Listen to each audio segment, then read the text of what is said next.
วียงเอ้ยเวียงจังสัตนาลำหาสองพรดอนเสียงสู้ดอนจันดอนสวรรค์แก้มฟ้านำมาทำแค่น้องแม่ตายสู้ขี่คนเองเอาคนชายเขาเมืองไทยไปไปทำงานทุลาคมสายควันน้ำเต่าวันนั่งที่ที่รักจะปืนว่าในที่สารวันที่ทำในนามกำน้ำเดือดสักน้อยตอนนี้ร้อยคนน้ำเก่าเป็นเจ้าตั้งแหวกคนรอสาขอเลี้ยงกันเป็นจอมนั่นลาสะพมที่กินคงที่รุ่นเป็นเจ้าคนจอดน้ำให้พระเจ้าทำร้องร้อง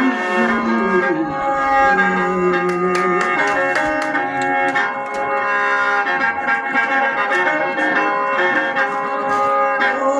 ยละหนอ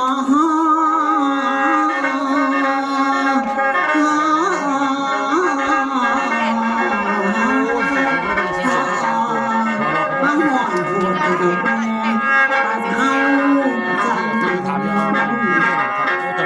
เฮาสั่นลงไปพักผ่อนก็ต้องลำบ้านสายเลย เอาข้าวเงินไม่ใส่เอาพี่น้องตัดลำให้มันบนนอนใส่เสียงเบิดชุมแต่ละมือก็เล่นคนขอถูกขอเอาไปทำแล้วจะถูกต้อง ต้องหลายเลย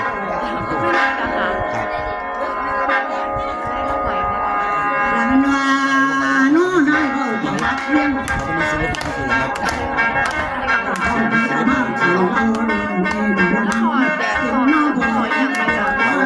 สบายดูพ่อแม่เธอที่พอต้องเข้ามาปันโซ่จนเซลสูแก้เราคือว่าอับหน้าใส่กันเอานั่นละเอาวันฟังทั้งหลายเต็มซื่อจนเธอจนเบื่อน้ำตำหาบ่เราบ่ได้ฉะนั้นจะต้องเมืองก่อนฉันฉะนั้นจะต้องเมืองก่อนฉันหัวยันมาลายใจเดียวใจเลี้ยงเป็นบ้านเผาเอาเป็นตังหน้าบ้านปันแต่เสียเลี้ยงไปทำงาน 80 ปีครับ81 ปีไปเดือนบานสุดเดือนเสาร์ตั้งแต่เห็นเสาร์มาตั้งแต่ยังสามตัวสามตัวสามตัวไว้กับถ้วยสามตัว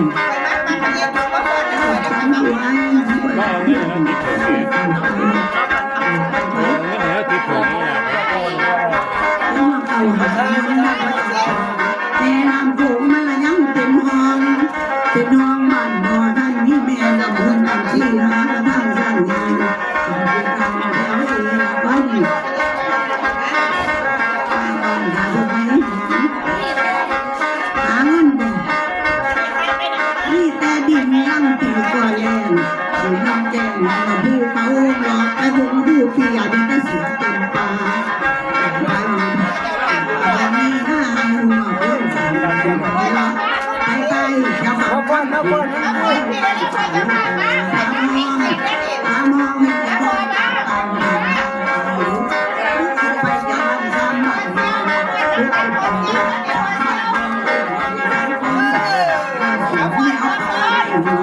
เป็นผู้ชั่วท่านบ้านให้ตั้งใจนั้นตอนนั้นมีแต่หลงแล้วมันรอในเส้นไม้แต่ยังบ่ทันเห็นบ้านเด็กท่านผ่านน้องกันก่อบ้านน้องสำลานสำลูกค่อยบ้านบ้านหลอนเมื่อบ้านกันบ้านที่ทำใจกันเดียวบ้าน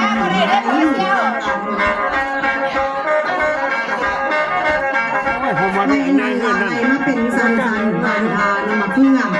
คุณสาหน้าล่างในขันน้ำเงินมันหักน้ำละนายคุณสาทาบัวมีเอาสากระเรือหายสั่งหายสวนปลูกแต่ยาล้วนหายเป็นเรื่องล้านมันคุณสา าหน้าดีที่คนเขาหนุ่มมันละนี่น้องนางแต่ละห้ามนั่งนี่ผู้หญิงสาวผู้ผู้ตุ่มทำเรามาหอดเท่าบ้านผูกเมืองนี้มาหอดเท่าบ้านผูกเมืองนี้บ้านกระโปเสาห้ามในตามลำน้ำไปเห็นแล้วเลือเมื่อบ้านเขาคนหัวสังบ้านพออย่าเบาเห็นเร็วมากไหลยังไปกำลำลองตามก่อนยังไปกำลำลองตามก่อนบ้านท่านหนักลูกที่รอเรื่องมากดีงานเมืองนี้ไม่ไหวประบาดแต่ก่อนยังวิเจ้าผู้นั้นไปสั่งต่างคนในเบื้องต้นต่างก่อนมันมี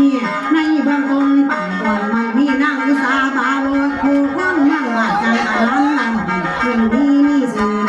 คุณหวังว่าสูที่ดื้อสัญญาณถึงแสงบ้านมันลาบ้านเสียงอยู่ไกลก็เจียวเลี้ยวแน่แต่ว่าความสัมพันธ์ต่อกันเท่านั้นมานั่งเป็นบ้านเมืองคนจับยังเป็นหวังตาไม่เห็นนั่งถึงเป็นมันลาก่อนที่ก่อนบางซุ้งไปสื่อทั้งหลายหอดน้องอายก็ท่านเป็นเมืองตาดุหนาตื่นคือว่าป่าข้าเลี้ยงกันก็ท่านกดที่ทำให้ก็ได้เมืองแบบนี้บ้านหาไส้ว่านี่สีสวยตรงกันบ้านเลือกพอบ้านสันมันดอนนั้นนี่บ่เอามาบอกมาสิเอาหลวงเรื่องเรื่องกันสั่งให้มาไล่ให้พี่น้องฟังเชื่อของวันแต่คุกแต่เขาแต่เอาหัวพี่บ้านเมืองบ่ท่านมีดวงหลังก่อนไปไปหญิงแต่ลาไม่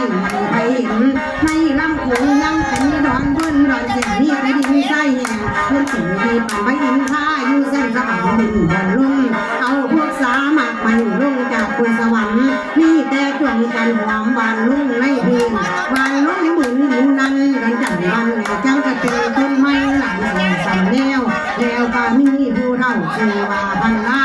ตาผาเขาพันไล่ไปทางมามาเห็นในดอนจันทร์นั้นนี่กัจันอยู่ที่พักยังเศร้าเห็นว่าดอนที่เป็นที่อุดมซุ่มที่พ่อเป็นเมืองต่อไปให้นาจังหาพันมาข้าวนอนมาฝังลูกฟังโขงนอเดียวฝังไว้จังเกิดเป็นบนไม่ก็ในน้ำต่ำออกเป็นต้นมะพร้าวงามหลวงทำไมเผาต้นนั้นก็ได้เกิดปล่อยพันแซ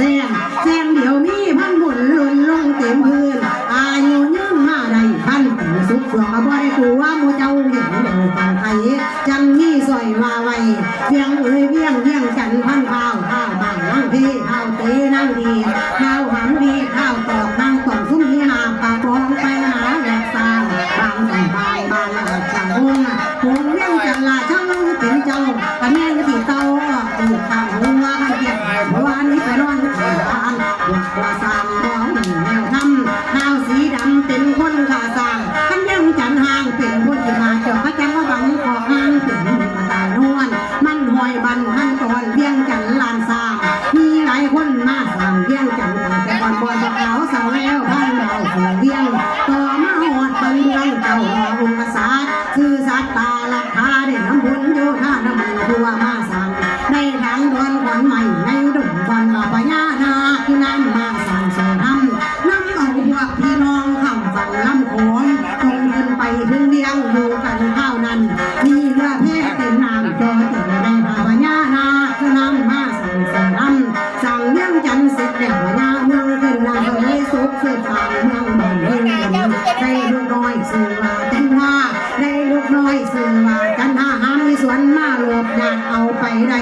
อินสวนนั้นเป็นหลานของพระบาทพญาเต่าจันแก้วไปไว้เด็กเนี่ยพระองค์ก็โศกเศร้าน้ำลูกพุทธีสาธุเด้อสาธุสาขอให้อินท่าผายบุกลงถึงเดือนเป็นกระดิ่งเงินแล้วพญาเมืองหน่อยเงินคุณพ่อทรงให้สองแกนเจ้ามาเอาสู่พันลงมาเกิดความดวงของแม่พญาเมืองจังได้มีบุตรตาเกิดมาสองดาวมีพากันใช้ผ่อนรู้สินกับดาบเกิดพระพรพำเจ้าสองหนึ่งคู่กันคู่หนึ่งหนังมีน้ำมาเป็นพลาคู่ที่สองมีน้ำบาพลำน้ำใบซาส้นเห็นแล้วที่ใจส้นสีพญาเมืองกำลังใจส้นบังมีตำนานบอกไว้คักแน่ป่านหยังดูใส่ดูกระบอกหาคำพังอย่างใดในเรื่องใครอยากเขียนกระเชิญใด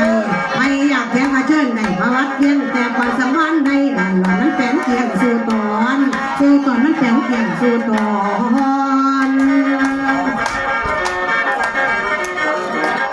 อนสองไอ้น้อง และหลังจากน้องจันทร์สิเป็นการลองล่าอำลาพระจากโอเค